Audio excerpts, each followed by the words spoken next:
로마서 8장 26절, 로마서 8장 26절 한 절 말씀 다 같이 합독하겠습니다. 이와 같이 성령도 우리의 연약함을 도우시나니 우리는 마땅히 기도할 바를 알지 못하나 오직 성령이 말할 수 없는 탄식으로 우리를 위하여 친히 간구하시느니라. 아멘. 계속 이어지는 성령에 관한 말씀입니다. 우리가 잘 아시는 대로, 여러분들이 잘 아시는 대로 갈라디아서 5장에 그 유명한 성령의 9가지 열매들이 나옵니다. 사랑에서 시작해서 절제까지 9가지 열매가 나와요. 엄밀히 따지면은 9가지 열매로 분류되고 나열해서 나와 있기는 하지만 예수님의 인격을 닮아야 한다는 한 가지 말씀입니다.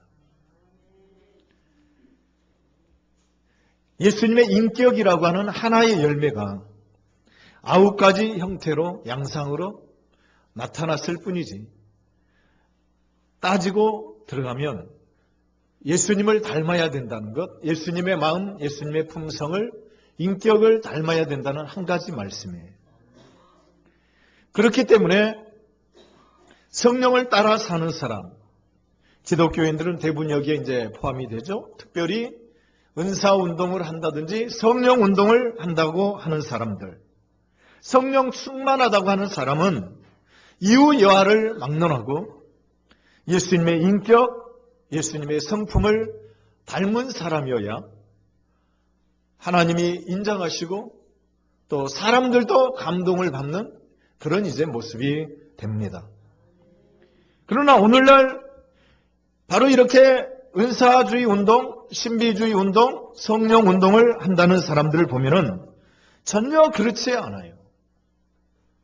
성령 충만하다는 사람들의 면면을 보게 되면은 너무나 권위주의적이고 어떤 위압적이고 굉장히 자기 중심적인, 자기 주관이 굉장히 고집이 세고 강한 사람으로 그렇게 비춰지고 있는 것은 성령 충만한 사람의 모습은 결코 아니란 얘기입니다. 오늘날 대단히 이렇게 권위적이고 위압적이고 그 다음에 고압적인 자세, 마치 이 하나님의 주신 거저받았으니 거저주라고 하는 성경의 말씀을 그들은 다 무시해버리고 돈벌이 수단, 내 교회 사이즈를 키우는 수단으로 이런 내용들이 작용이 되고 있기 때문에 성령께서 말할 수 없는 탄식으로 슬퍼하신다는 사실을 기억할 필요가 있습니다. 정말 우리 한국교회가 정말 그들이 주장하고 말하는 대로 정말 성령 충만한 모습이라고 한다면 감동을 주고 하나님의 나라가 더 아름답게 이루어져야죠. 정반대적으로 나가고 있거든요. 정반대적으로. 우리가 아무리 능력이 있고 아무리 많은 대단한 은사를 받았다고 할지라도 그것이 성령의 역사인지를 분별하는 첫 번째 잣대가 뭐냐면은 그 사람이 과연 예수님의 인격을 닮았느냐, 정말 인격적이냐 비인격적이냐, 그 잣대로 구분을 지을 수가 있습니다. 만약 제가 여러 가지 은사를 많이 가지고 있다고 합시다. 가르치는 은사가 있고 또 선포하는 설교의 은사가 있다고 합시다. 아멘 해주는 사람이 아무도 안 계시네요. 제가 신학대학을 몇 군데 이렇게 다녔잖아요. 신학대학 다닐 때 설교 운변대회를 해요. 설교 운변대회를 하는데 제가 설교 운변대회 안 나가려고 하는 걸 나가라고 해가지고 몇 차례 나갔는데 그때마다 대상을 받았어요. 그리고 학교에서 가르치는 이렇게 교수 하는데 요즘은 학생들이 평가를 냅니다. 평가를 내리는데 제가 최고 평점 나와요. 교수들 중에서. 그러니까 가르치는 은사가 나름대로 조금은 있다는 거 아닙니까? 이번 주에도 그 연대 교회라고 하는 것은 한 2,500명 정도 이제 그 예하 장교들부터 시작해서 사병들까지 있고, 그리고 이제 거기 교회는 그 장교들 그 가족들도 부인들도 다 이렇게 나와요. 거기 이제 제가 몇 년 전에 설교했는데 막 계속 와달라고 해서 뭐 자주는 못 가고 1년에 그러면 한 번 정도 가겠다 해가지고 이제 이번 주에 이제 가잖아요. 그러니까 나름대로 다른 데 가서 말씀 전하면은 은혜롭다고 해요. 자, 어쨌든 제 자랑이 됐든 아니든 참고적으로 제가 드리는 말씀이요. 그런 뛰어난 가르치는 은사가 있고 말씀 선포의 능력이 있고 말씀을 잘 쪼개고 정확하게 신학적인 배경을 가지고 정확하게 진단을 하고 대단한 능력이 있고 기적이 일어나는 정말 능력의 종이라고 할지라도, 제가 예를 들어서 말씀드리는 거예요. 그런다고 할지라도 저의 행동이 거칠고 비인격적이다.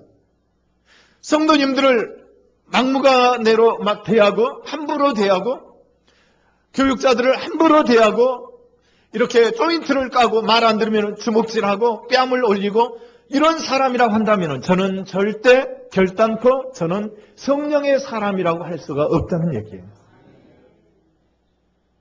왜냐하면 성령은 가장 지고지선하신 최고의 인격신으로서 인격을 가지고 계시기 때문에 그 성령의 지배를 받고 영향을 받고 성령의 충만함을 받는 사람 역시 인격적으로 나의 모든 것들을 뒤로하고 주님을 닮아가야 되기 때문에,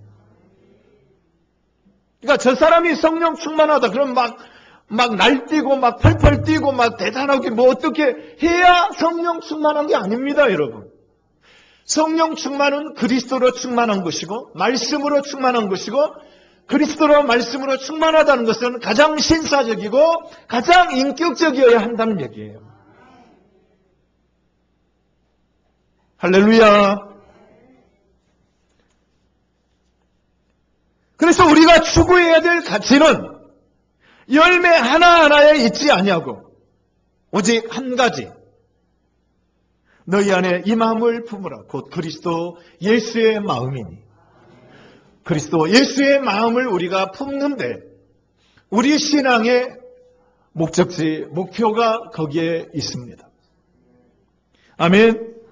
예수 그리스도의 마음을 품고 예수님의 인격을 담는 것이 궁극적인 우리 신앙의 목표이자 맺어야 될 궁극적인 열매라고 하는 사실입니다.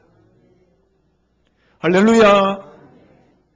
이러한 열매가 나타나지 않는다고 한다면 그 믿음은 헛것이에요. 지금 왜 이렇게 한국교회가 전도의 문이 꽉 막히고 갈수록 계속 마이너스로 추락하느냐. 모든 교회가 그래요. 모든 교회가, 한국교회 전체가. 단지 몇몇 교회, 프로그램이 좋고 잘 지어지고 시스템이 잘 가동되는 몇몇 대형 교회, 특별한 몇몇 교회를 제외하고는 지금 전체적으로 재정도 엄청나게 줄어들고 전체적으로 엄청나게 다운되어 있습니다. 모든 교회의 추세예요. 모든 교회의 추세. 그러면은 왜 이런 현상이 나타나는가?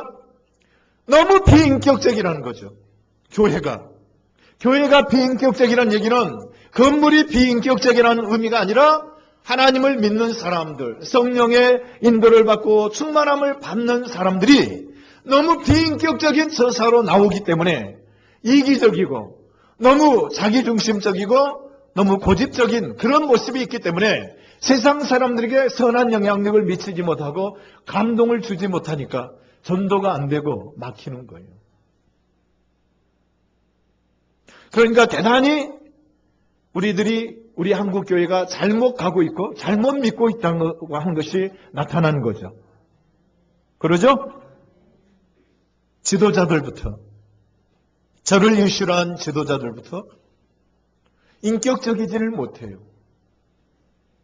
욕심이 있고 명예욕에 사로잡혀 있고 수많은 그런 모습들이 있으니까 정말 순수하고 선한 양떼들이 상처를 받고 아픔을 느끼고 그리고 전도해야 될 대상들이 전도되지 않는 그런 현상이 오늘날 우리 한국교회의 현주소요 모습인 것을 봅니다.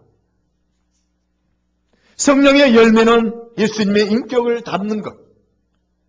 또 한 가지 중요한 사실은 이렇게 예수님의 인격을, 주님의 품성을 닮을 뿐만 아니라 성령의 사람답게 우리는 또 좋은 관계를 맺으며 관계 지향적인 삶을 살아야 되는 것이 또 성령의 사람들의 특징입니다. 아멘.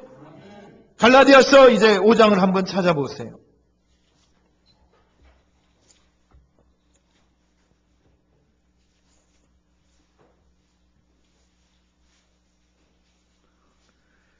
자, 갈라디아서 5장 22절, 23절. 이제 성령의 9가지 열매가 나오죠. 그러나 이 열매는 단 한 가지 열매라고 했죠. 예수님을 닮는 거예요. 예수님의 인격을, 품성을 닮는 것. 자, 그 다음에 25절, 26절 보세요. 다 같이 읽읍시다. 25절, 26절 시작.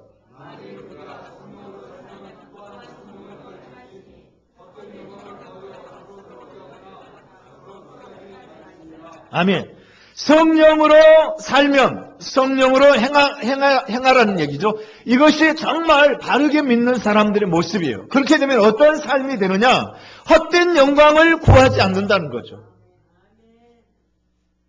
오늘날 한국의 대형교회 지도자들, 저를 위시로 해서 목사들이죠. 헛된 영광을 너무 많이 구하고 있어요. 헛된 영광을 구하는 것은 성령의 사람의 모습이 아닙니다. 그러죠? 헛된 영광을 구하여 서로 노엽게, 헛된 영광을 구함으로 노엽다 이 말이에요. 노엽게 돼. 그리고 서로 투기하게 됩니다. 이것은 절대 하나님의 뜻이 아니고 성령이 원하시는, 성령이 개입하시고 간섭하시는 사람들의 삶이 아니란 얘기죠. 무슨 얘기입니까? 좋은 관계를 맺고 살라는 거예요. 좋은 관계를. 아멘. 독불장군식으로 살지 말라는 거예요. 그런데 그거 아니잖아요. 성령 충만한 사람은 누구 말도 안 듣고 독불장군으로 이렇게 나가거든요. 절대 아닙니다. 열매로 하는 거예요. 열매로.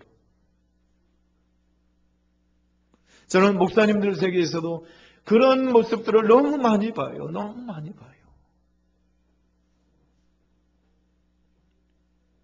그래가지고 교회만 커지면 선배도 후배도 없고 위아래 상하 좌우가 전혀 없고 교회만 크면은 큰 소리치고 모든 기득권을 다 장악하고 차지하려고 하는 모습이 얼마나 두드러지게 강하게 나타났지.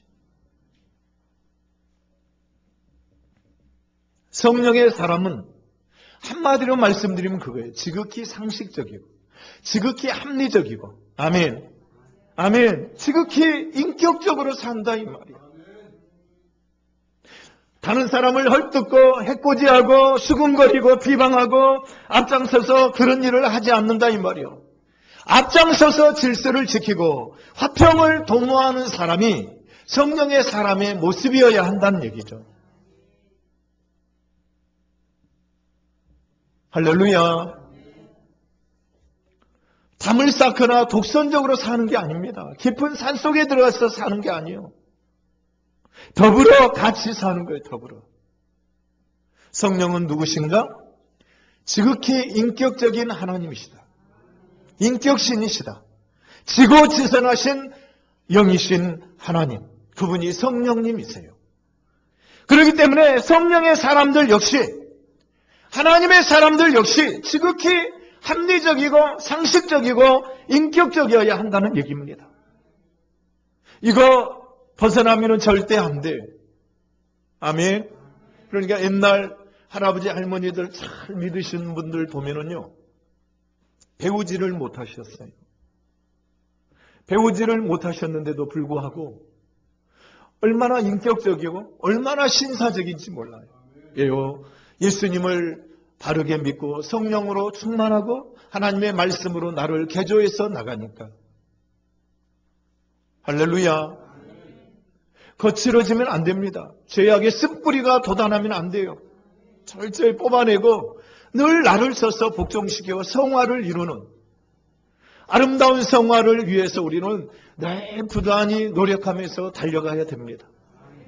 믿습니까? 할렐루야. 결론입니다. 오늘 말씀의 결론. 다른 거 필요 없어요. 성령 충만한 사람, 성령의 사람, 성령의 인도와 지배를 받는 사람은 어떤 사람이냐? 무리하지 않는다 이거예요. 무리하지 않아. 무리하지 않는다는 얘기는 인격적이고 A 범절을 갖추고 있고 신사적이고 합리적이라는 얘기예요.